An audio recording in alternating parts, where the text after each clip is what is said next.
Hey horror fans, welcome back to Road 237, and I didn't really mean to keep continuing with these Bela Lugosi films, but I've really been enjoying going back and watching them. I really meant to just watch a couple to help break up all these newer films that I've been watching, especially all these Blumhouse shit that I've been stuck with. But again, 30s, 20s through the 40s is my favorite era. Lugosi is one of my favorite horror icons. So it's been a real treat going back and rewatching all these. Of course, this is part of the bigger 20 film set, which I still need to do a video about this set in general. But the film for this review is the 1944 comedy, actually. Sort of a comedy mystery, One Body Too Many.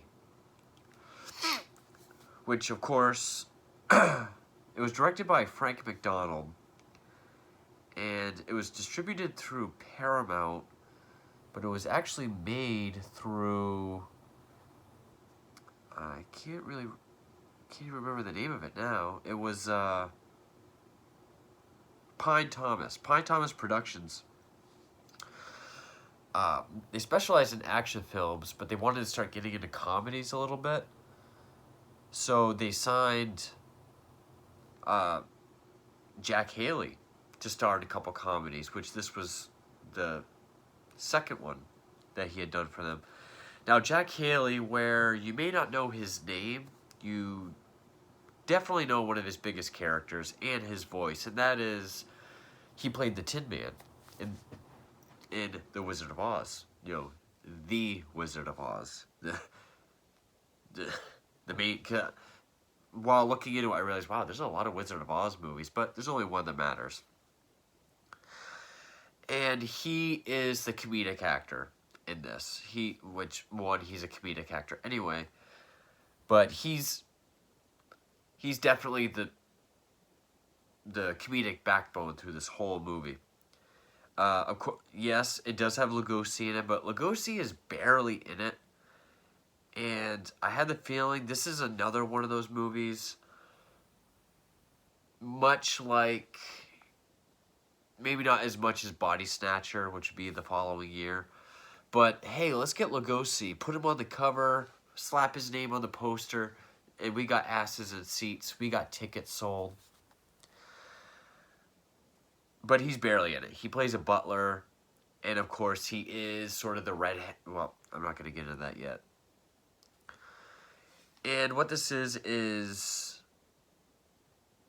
it's directed by Frank McDonald, which I don't really know what else he's done. Nothing. Oh, Scared Stiff. I have heard of that. Treasure of Fear. You'll Be the Death of Me. Comedic murder mystery, which is another. That was another Jack Haley comedic murder mystery through Pine Thomas. I don't think I have that. That sounds pretty interesting. I would like to see that. Basing it off this film alone. The plot is, before I get into the plot, originally Pine Thomas wanted Karloff for the role that Lugosi has in this, which is that of the butler. But I think because, it's set in a mansion with a bunch of people playing the butler, it is a comedy, a horror, or like a comedic horror film. They probably would have felt too close to The Old Dark House, which is a film I love. I've done a review for it. I love The Old Dark House. I do like it better than this. That's definitely more of a horror film than this one is. But I think it was more so just Karloff had other things going on.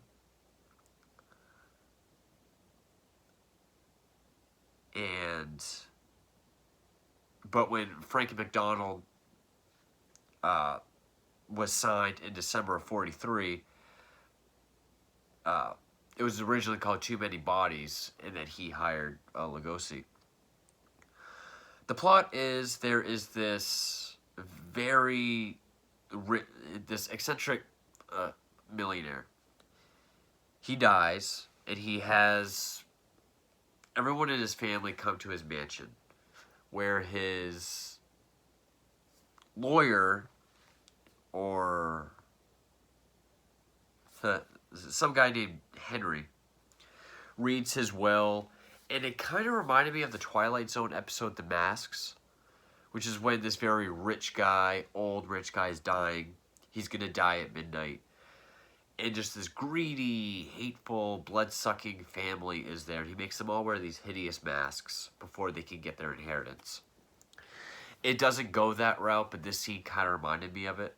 Because while he's reading the will, pretty much everyone that's there is insulted in it. Even if it starts out saying something nice, they're later insulted. But the actual will is not read. He says, my final wish is to be interred in this glass-domed casket of sorts and placed up in my tower because he has a thing for the stars. He even has like a big observatory with a telescope. And he says, if this does not happen, my will be reversed. So therefore, whoever receives the least will get the most, and vice versa. But he doesn't say beforehand who's getting what. So it's then at that time, this timid, scaredy cat insurance salesman, Tuttle, played by Jack Haley, realizes he has this appointment to sell this guy, Mr. Rutherford, a $200,000 life insurance policy. But it was from like 1 or 2 months ago, and he missed it. So he races out to the house, and that's when he finds out he's dead.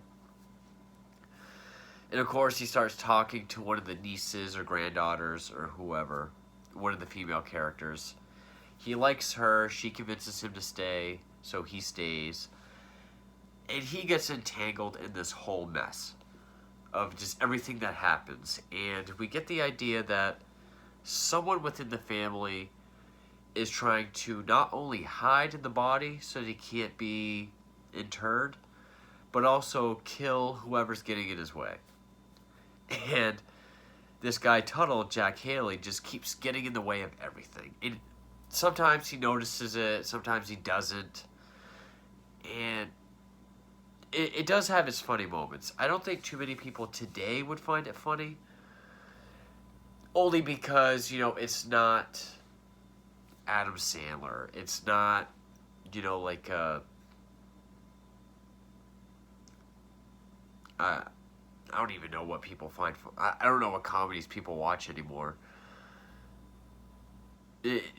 Or like a Melissa McCarthy type movie. But I found this funny. I found this just as funny as an Abbott Costello film. In fact, it was even funnier than some of the Abbott Costello Meets. Like, I thought it was funnier than Meets the Mummy. And Jack Haley does kind of remind me of a Lou Costello type character. I mean, when he first gets to the mansion and he sits down in the room where the casket is, he sets his thing on the casket. He sits down. He's kind of tapping his fingers on something. He reaches, grabs his briefcase, and he realizes it's on a casket. He's like, kind of calms down, looks at it again, almost nothing. Then, chair slides all the way back, and he runs out of the room. Very goofy kind of scenes like that.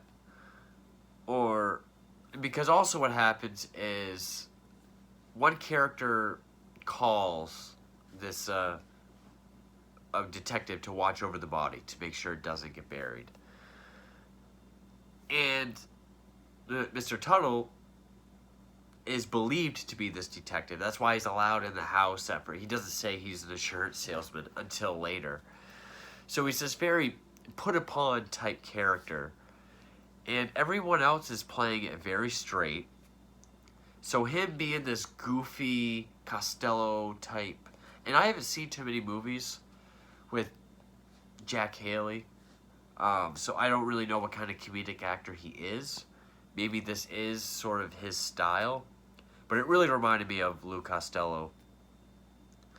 I mean, there's even one part where he's outside with the girl that he's kind of smitten with, and up by the observatory, like these, because the mansion's on a cliff, this rock falls, and it either hits him or just barely misses him. And when he falls, he's kind of out of it, and he has, you know, the good version of him and the bad version of him saying, like, you know, leave, it's dangerous. And the other one's saying, hey, go for her. You know, she's a doll, go for her. And I have to admit, the good version of him telling him to leave, where he's so, come on, it's dangerous, sounds just like the Tin Man. That's all I could think of when I was watching him. Or, you know, scenes like this other character convinces him to hide in the casket for whatever reason. So he does, but he falls asleep. And then this other group of characters are trying to hide it so that he can't, you know, so the dead guy inside can't get interred and pretty much reverse the will. So they hide it in a pool, like a garden pool. And of course there's a window with the casket, so he's, you know, sitting down there. Of course he's rescued. It's just, and one of my favorite moments is he's sitting there, and there's like a secret passage behind him. And he has this book, and he's like reading the story. And it sounds like, you know, there the man is reading it in his head. He's like, and the man sat there. Then all of a sudden these two hands came from the darkness as these two hands reached through the darkness to grab him. He's like, but he happened to just miss him. And then the next time the hands came through, they had a handkerchief shoved down his throat. But he always gets up and kind of misses it. And doesn't even realize the hands were there. That was a creepy image. It's little images like that, plus the big mansion. I know I sound stuffy. It's more of a horror atmosphere mixed with the murder mystery of a comedic character. I guess that's the best way to describe it. There was one scene I was going to talk about, but now I can't remember what it was. Of course, a group of people, they all blame him. As far as Lugosi goes, I'm going to get into spoilers now. One Body Too Many. I mean, 1944. But I looked on YouTube, which this movie is on YouTube. I believe it's in the public domain. Like, a number of these films. But, I mean, there's hardly any reviews. Like, I found maybe one review. But there's a bunch of videos with the entirety of this film. I mean, an hour, 15 minutes. It's a very short film, much like a lot of these back then. So definitely check it out. If you like Lugosi, if you like that old style of comedy, or like Abbott Costello type comedy, or just the kind of murder mystery back then, definitely check it out. It is worth it. I really enjoyed it. But now, spoilers. So Lugosi, he's the butler, and he has a very, very, very small role. But he has an assistant, which is like a maid, and they share, and of course, it's Lugosi. It's a small role, but he still gives it his all. He's still very kind of, you know, he's still very sinister and dark in his demeanor. He is playing it straight. He does have lines like, lots of rats in this house that could be done away with. I know that's a bad Hungarian accent, but, you know, because it's Lugosi, because of how he's playing it, because of lines like that, we're meant to believe he's the guy doing it. Which I was kind of glad they didn't go that route. It was actually kind of surprising. He's just the butler. The guy that was behind all of it was the guy that read the will, because he was the only one that had read the will. And even then, it was kind of funny because they're up in the observatory. there's a big chase all the way up, and Jack Haley gets him out on the ledge of the observatory. He's got the girl. But when they turn the telescope on, of course, it goes around. It hits the guy, and he falls off the cliff. So the Jack Haley leans down to pick the girl up, but when he picks her up, the telescope goes by. They share a moment, and when he goes in to kiss her, it goes by again and just misses him. Then I also like how at the end of the film, it's like they've just read the will, and they're like, well, that's it, that's the will, and they're all like, what a good will. Like, it doesn't say who gets what, because it's not really important. But they do share the motives, because the guy who read the will found he was going to get the least. He tried to hide the body, but when he was caught, he killed the person that caught him. I think like 2 people get killed. So they do wrap it up finally at the end. And I did enjoy this movie. Yes, it did remind me of The Old Dark House, but of course that's a group of strangers in like a really creepy gothic mansion. Whereas it's a group of family members and sort of like Wayne Manor. Actually, Wayne Manor is more gothic than this, but it would have been nice to see a bit more of Lugosi. In fact, he's in it so little, and the movie does have such a comedic tone, especially with Jack Haley, that I almost forget I'm watching a Lugosi film or a movie with him in it, enough to be part of his box set. So I can't really fault the movie for that, because it was funny when it was supposed to. It was entertaining. And so that, like, when Lugosi did pop up, it was just like, oh, hey, Bela Lugosi. And I mean, this is supposed to be like a Bela Lugosi film, but it just happens to feature him. But I can say, ultimately, I did enjoy this film. And this is one that I've heard of for a while. I mean, I knew about this film for quite a while, but I never got around to seeing it. And of course, I bought, this box set shortly after Christmas, and I'm just now getting to it. But as far as films that don't really have Lugosi in it that I've seen, where he doesn't star, I thought this was quite entertaining. And especially for, like, movies that are part of, like a horror collection, but they're actually comedies.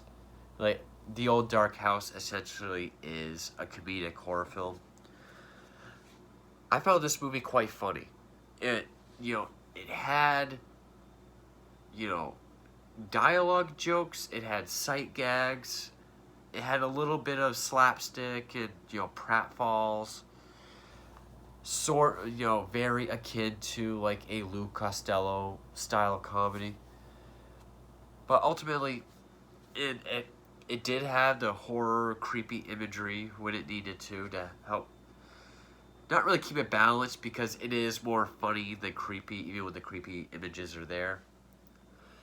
But I really did find this movie funny and entertaining. I really enjoyed it. Thank you for watching. Oh, first, because I'm not used to these plugs yet, I should have said at the beginning of the film. Go like Room 237's, or go join the Facebook group. Go back to my thank you to 500 subs Q&A video.